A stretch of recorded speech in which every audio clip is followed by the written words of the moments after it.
Hello mathematicians, this is just a very quick look at the exponential and log functions, more for the sake of completeness than anything else. So the graph of an exponential function has this sort of layout where a is a constant, so it could be 2 or 3 or 4.9, something like that. So down below here we have the graph of y equals 2 to the x drawn. Now there are a couple of things that we need to note and a couple of terms that we need to probably just tuck away for the moment. The first is that when we look at this graph, it just gets steeper and steeper and steeper because we know it's 2 to the 1, which is 2 squared, which is 4, 2 cubed, which is 8, and so on. So a curve that gets steeper and steeper is called monotonic increasing. And I only mention that at the moment because it's a term which you'll come across later on.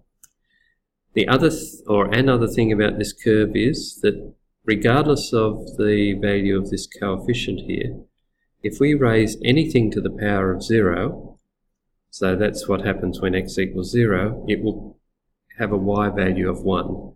So all the exponential curves, 2 to the x, 3 to the x, all cut through the y-axis at 1. And they all tend towards 0. And they get closer and closer, so as you tend to minus infinity, the y value tends towards 0. And this sort of approach is called an asymptotic approach. Worth pointing out a couple of variations on this curve that you would be expected to be familiar with. So the first one is what happens if we have y equals 2 to the minus x. And that is that our curve goes down this way. So it's a reflection in the y-axis. Another one is y equals minus 2 to the x. And that means that our curve up here is reflected in the x-axis. So it goes down like this.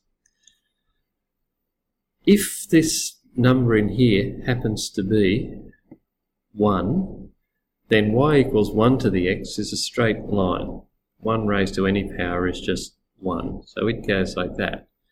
But if this number here is between 0 and 1, so in other words less than 1, then, well, let's say a half. So y equals a half to the x.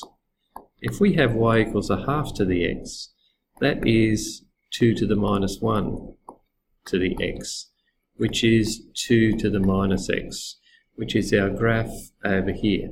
So if we have this number here between 0 and 1, it converts into a curve that looks like this one here. It increases, it's highest in the negative values of x and decreases towards 0. And we don't deal with curves which have this thing that's being raised to a power if it's anything less than 0. Now, mention for no more than the sake of completeness at this stage the graph of y equals log of x, because I'm assuming you don't know anything about what logs are, what the bases are significant for, and so on, and it doesn't matter at this stage. We don't need it. But if we have the graph of y equals 2 to the x, the graph of y equals log of base 2 to the x is the reflection of this curve in the line y equals x. We will be coming back to this concept of reflection in y equals x later on, but for the moment I'm just mentioning it because it's in the notes. So put log x out of your mind. Have a go at these. You will have done most of them already, but they will cover the known curves that we're meant to deal with.